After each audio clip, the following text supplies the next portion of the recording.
مدینہ کے ایک تاجر عاصم اپنی دیانتداری کے لیے مشہور تھا۔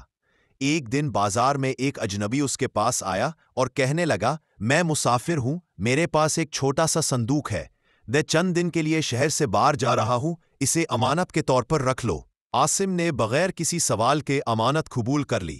کئی دن گزر گئے مگر وہ مسافر واپس نہ آیا۔ لوگوں نے مشورہ دیا کہ صندوق کھول کر دیکھ لو، شاید اس میں کوئی سراغ مل جائے، مگر عاصم نے انکار کرتے ہوئے کہا، یہ امانت ہے، میں کیسے اسے کھول سکتا ہوں؟ اللہ کے نزدیک امانت کا حکم سخت ہے۔ مہینوں بعد وہ مسافر پلٹا۔ اس نے عاصم کا شکریہ ادا کرتے ہوئے کہا، میں دور دراز دیہات میں پھنس گیا تھا، اس صندوق میں سونا تھا اور میں نے اسے جان بوجھ کر تمہارے پاس رکھا تاکہ تمہاری دیانت آزماؤں، تم نے امتحان جیت لیا۔ عاصم مسکرا کر بولا، میں نے کچھ نہیں کیا، یہ تو وہی کیا جو ایک مسلمان کو کرنا چاہیے۔